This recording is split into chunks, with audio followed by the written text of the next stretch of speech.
Hello everyone. Today I wanted to speak to you about how emotional regulation helps to boost your self-esteem and your confidence. And so how emotional regulation and therefore emotional intelligence is connected to your confidence, to your self-esteem, how and why that has a really positive impact in your life. And the reason I wanted to speak about how emotional regulation boosts our self-esteem and confidence is because I see a lot of people disregarding the value of being in touch with their emotions, and that has such a big cost in their social lives, in their private lives, in their money, in their career, in their friendships, in every area of their lives. So let's dive into that. I hope that gives you a clear picture of why emotional regulation is the key to have a fulfilling life, to get what you want in life, to have better relationships to yourself and to other people, to have a better career, a more fulfilling marriage, to even have more money in your life, to have a more full relationship to God, to spirit, to universe, whatever you believe in, having more faith in your life in general, in every other area in your life, and actually especially in your health, because studies show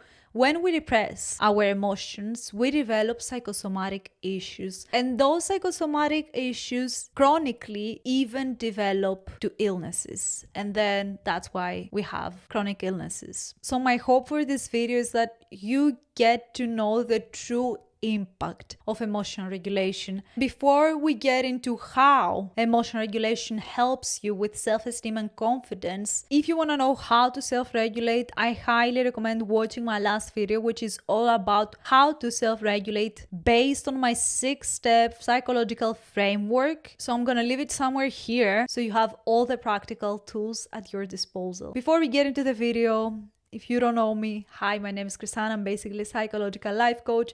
If you've been here before, hi, welcome back. And yeah, let's get into the video. First benefit of emotional regulation. When you stop repressing, rejecting, or avoiding your emotional experiences, especially the challenging ones, even though we don't just reject the negative ones, but that's a whole another conversation, you stop invalidating your life, your feelings, your emotional experience. You stop saying to yourself that you are a crazy person, basically. You stop gaslighting yourself. And that is because when you keep rejecting, avoiding, repressing all of those challenging emotional experiences like guilt, grief, anger, resentment, jealousy, anything around that, you lose touch within yourself. And when you lose touch within yourself, you also lose trust within yourself, because when you are invalidating your experience, you lose trust with yourself. You cannot trust yourself when there is no inner congruence. The good news is,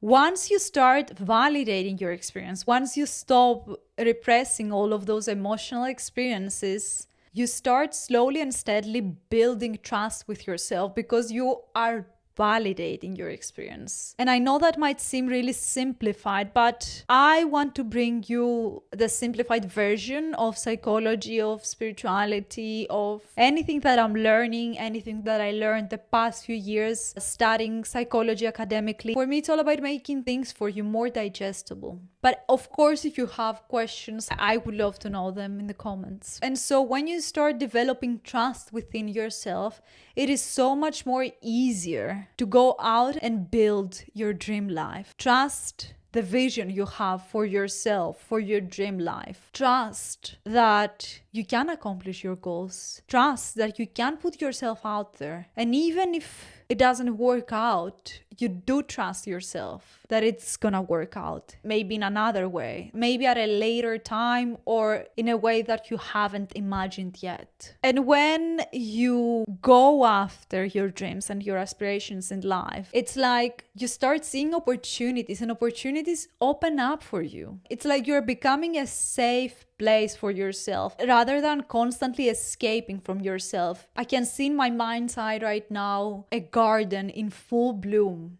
You're not avoiding your garden anymore. You tend to it. You care for it. You water it. You change the soil at times that it's needed to. So eventually and inevitably, your garden is blooming.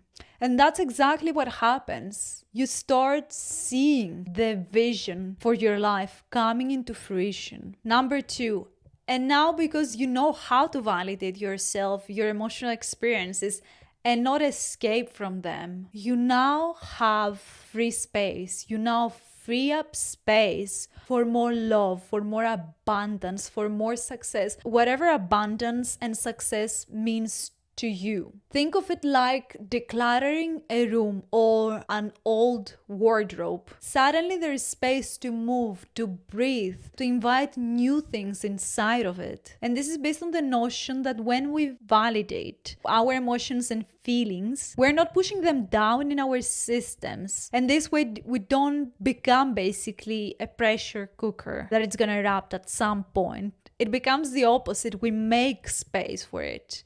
And that's why a lot of people snap out at other people. That's why there's so much emotional overwhelm that comes from repressing that and pushing that down and further away from us, even though that doesn't bring any positive result in our lives. And I also want you to know that if you've been invalidating yourself, if you've been repressing or rejecting those emotions and sensations and feelings, there's nothing wrong with you. We don't learn that from school, from our families, from our societies.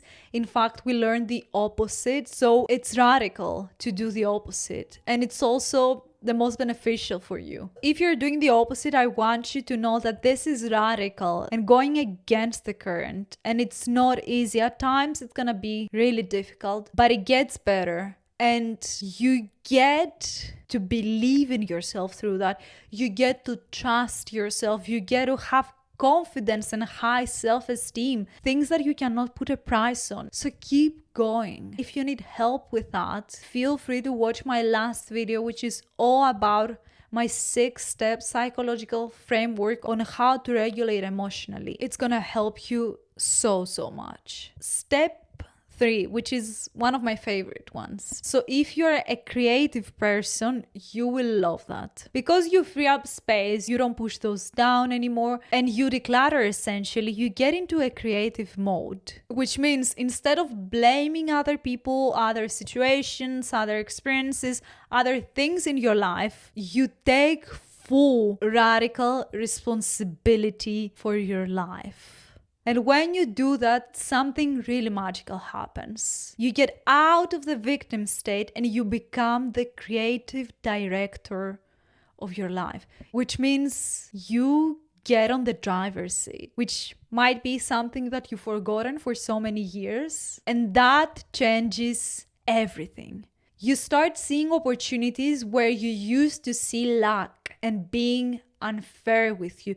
You start not just seeing opportunities, you start creating, again, being the creative director of your life. You start creating those opportunities for you, for your people, for your clients, because now you can see clearly.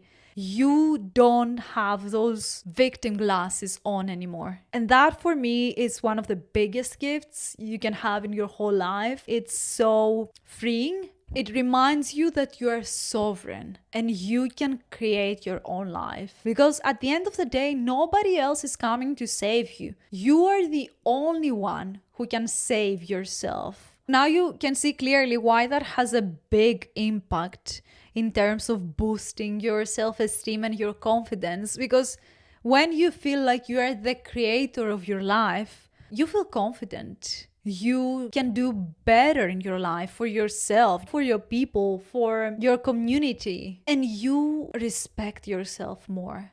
When you know you are the creator of your life, you don't take BS from other people. You don't see breadcrumbs from other people as the whole loaf.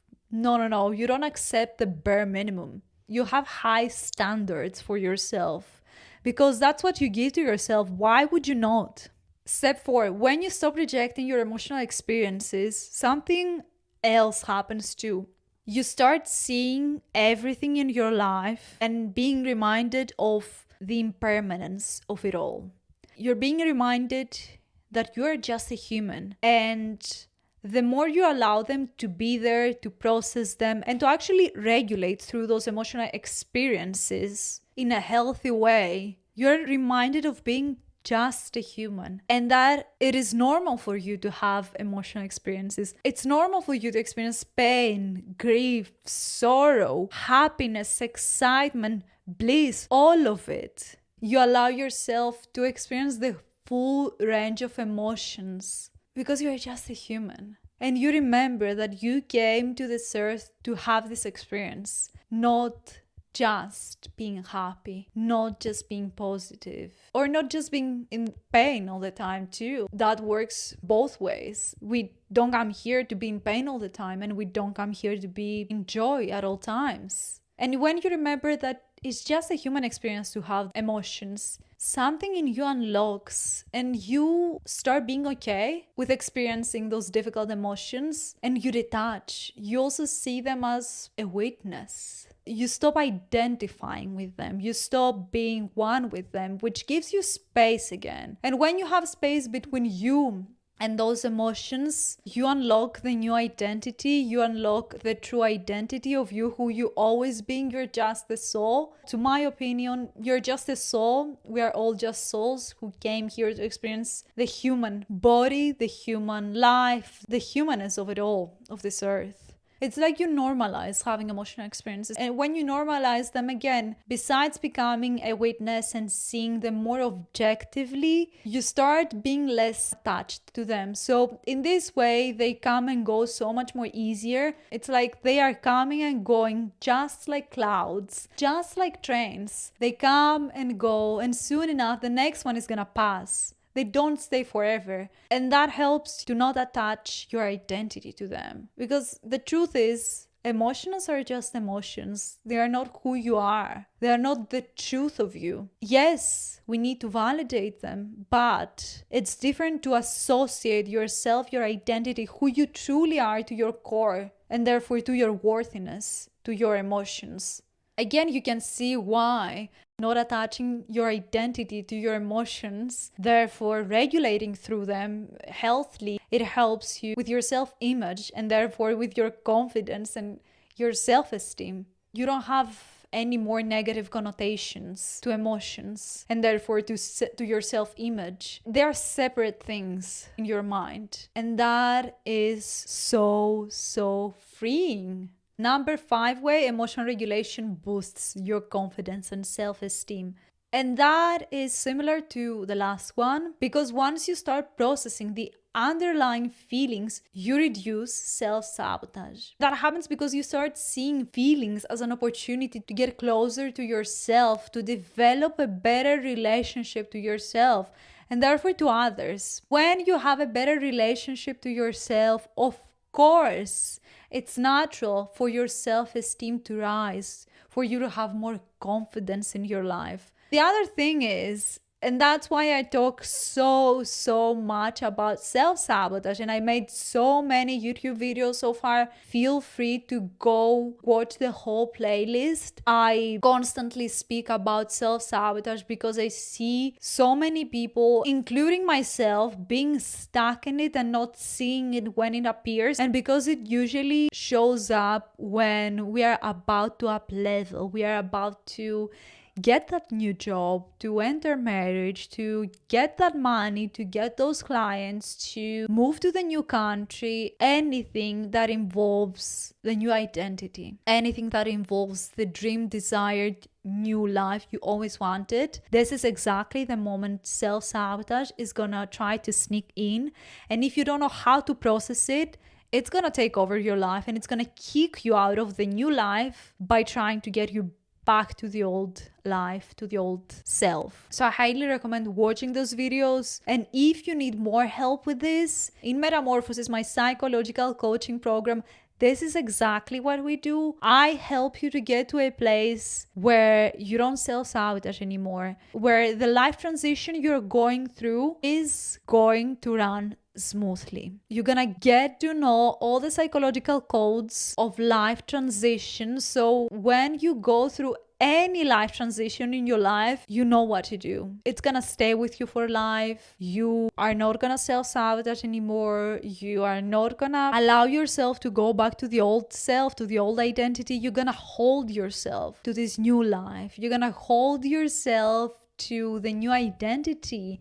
There is no guilt involved. Instead, you act from courage. You regulate through your experiences. You are calm. You are confident. You are in your power. That's what we help you to do inside Metamorphosis. And it's life-changing. Knowing how to move through a life transition and having all the tools at your disposal, and having me personally during our sessions to go through exactly what's going on, because maybe it's grief, because maybe it's pain, along with joy and happiness, and how to move through that instead of ignoring that and then self-sabotage sneaking in and getting you back to anxiety, even to depression. No. We leave that behind.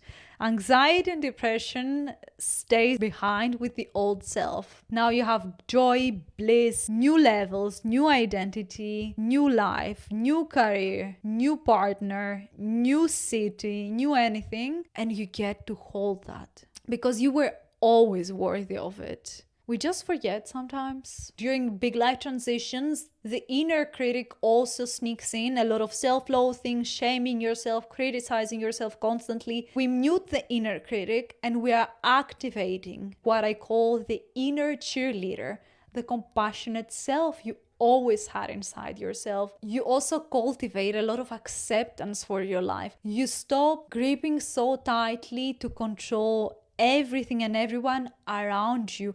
And that's why I call the course inside Metamorphosis the letting go course, because in so many ways, when we are entering a new timeline, a new identity, the new level in our lives, we have to let go of the old. We have to shed skin in order to get to the new level. But it's not just about letting go. A lot of nervous system regulation, that's why I talk so much about emotional regulation, nervous system regulation. It's beyond essential to move through any kind of change in life, because it's incredibly destabilizing to be in a life transition, any kind of life transition, and it's also confusing and disorienting. So we need a lot of emotional regulation, which you get in Metamorphosis. We also connect you back to your purpose, back to having clarity, back to knowing who you are. Because if you're in a life transition right now, you might not be quite your new self yet, but at the same time, you're not your old self anymore. So it might be again confusing to be in that gray area of your life, not quite knowing who you're going to be. So we do a lot of identity work too. Yeah, it's all about reclaiming who you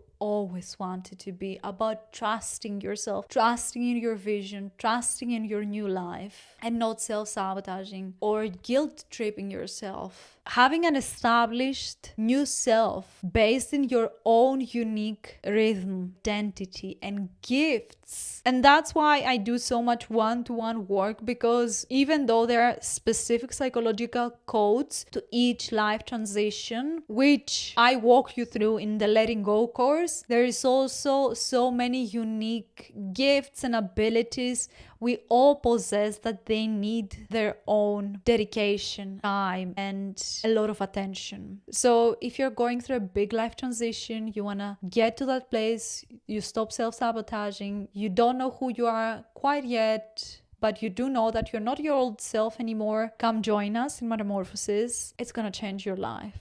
Link is in the bio. So when you process your emotions, you stop self-sabotaging, new opportunities, happiness, success, dreams, and you allow them to come into fruition. Because now you know that once the new level comes, once the new opportunity, the new person, the new dream life come into your life, you're not gonna just experience desirable emotions, joy, peace, happiness. You're also gonna experience more of a challenging emotions, and instead of repressing them, because you allow them to be there, you know that allows for self-sabotage to not be activated. You know how to hold two seemingly opposing, contradicting emotions. You don't see everything as black and white anymore. You can hold the gray, you can hold the in between, and that gets you to the next level, to the next identity. That's what brings more confidence into your life, more trust, and helps your self-esteem to rise. And that also helps with lowering the risk of depression and anxiety. Because a lot of times when people are in these states, and I know because I've been there, I couldn't even get out of my bed a few years ago. Not to discuss getting out of the house, I couldn't even go to the corner shop because I just felt purposeless in my life.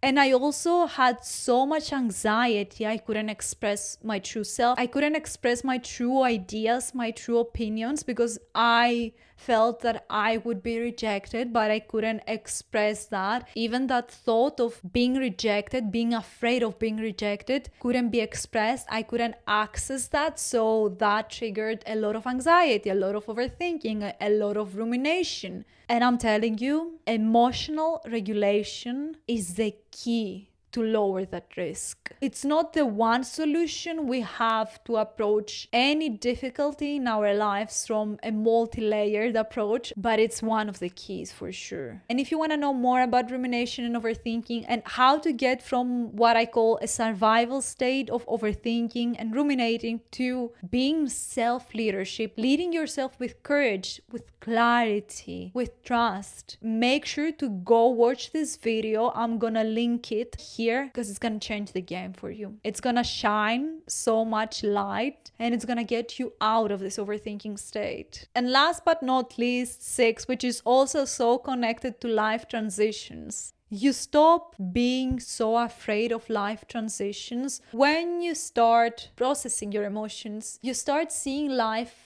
as ever changing. You start really locking in that it's not permanent. Even life itself, it's not permanent. So when you go through a life transition like we just talked about, when you are in this unknown of a specific phase in life, like maybe you lost a loved one, maybe you broke up with somebody, maybe you lost your job, maybe you moved to a new country and you feel lonely, anything, you stop being afraid of that. You stop being afraid of the unknown. It's not about becoming fearless, but more so of being with this fear and being courageous to act despite of the fear and not allowing you to freeze you. So in those terms, the fear you used to have or you still have, but you now see it and you can befriend it, it doesn't scare you anymore.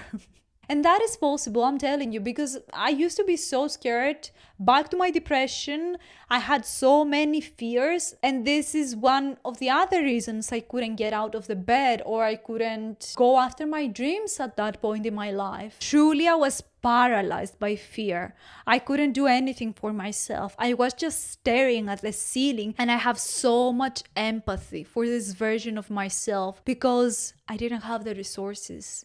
I didn't have the internal tools to manage that. And I stayed in this space of freezing, of depression for so many years, purposeless. And I'm telling you, courage is the antidote to fear. And then you stop being afraid of failure. The whole concept about failing in life erases itself out of your life because you start going after your dreams. This is not coming from confidence or from self-esteem. This is coming from resilience. And then resilience is what results in confidence and self-esteem. You start seeing your whole life as a constant experiment, not as a failure. You know success is failing and experimenting. Success is an experiment. It's a constant game of failing. It's also like walking through a fog in the forest, and even though you see no path, no clear path, nothing, you just trust that putting one foot in front of the other is all you need right now. Because you know you're gonna get there one way or another. Again, because you trust yourself. And you know that the